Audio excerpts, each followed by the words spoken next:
So will your business be around in 10 years' time? This is a topic close to my heart. I'm a shareholder at procurementexpress.com. We help hundreds of companies manage billions of dollars of spend. And in this video, I'm going to work through something called Porter's 5 Forces in order so that you can put a plan in place for ensuring the long-term survival of your company.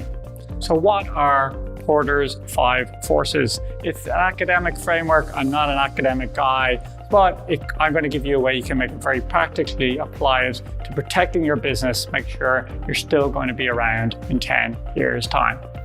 So let's start off with the first force, which is your buyer power, buyer bargaining power, which means that how powerful are your customers? Do you have too few customers? And if one of those customers left, what would be the impact of that on your business? Could losing a few key customers damage you significantly?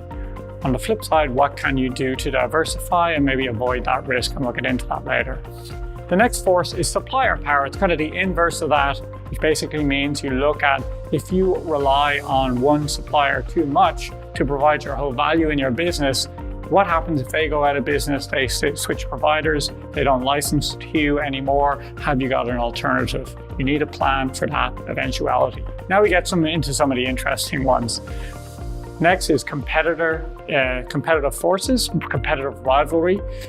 You probably have, hopefully, competitors right now, but think about what are they doing? Are they competing on price? Are they doing something which is squeezing your margins? Could they just are they strong enough to beat you out of the marketplace? And what can you do about that?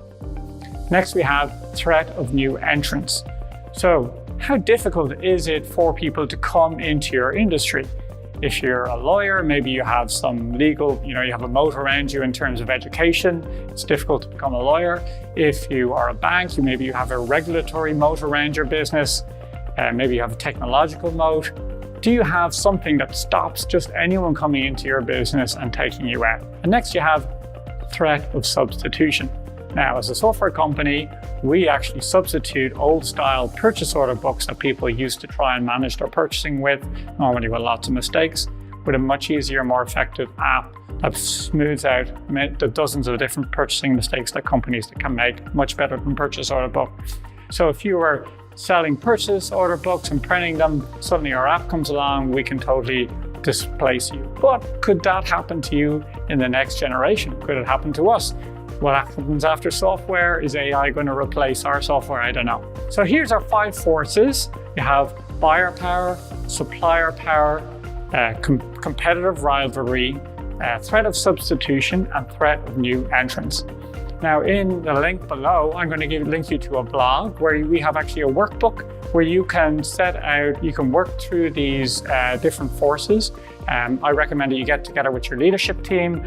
You, once a quarter, maybe look at these forces and allocate responsibility to people within your organization to ensuring that you have a plan for catering for these forces in the medium to long term in your business.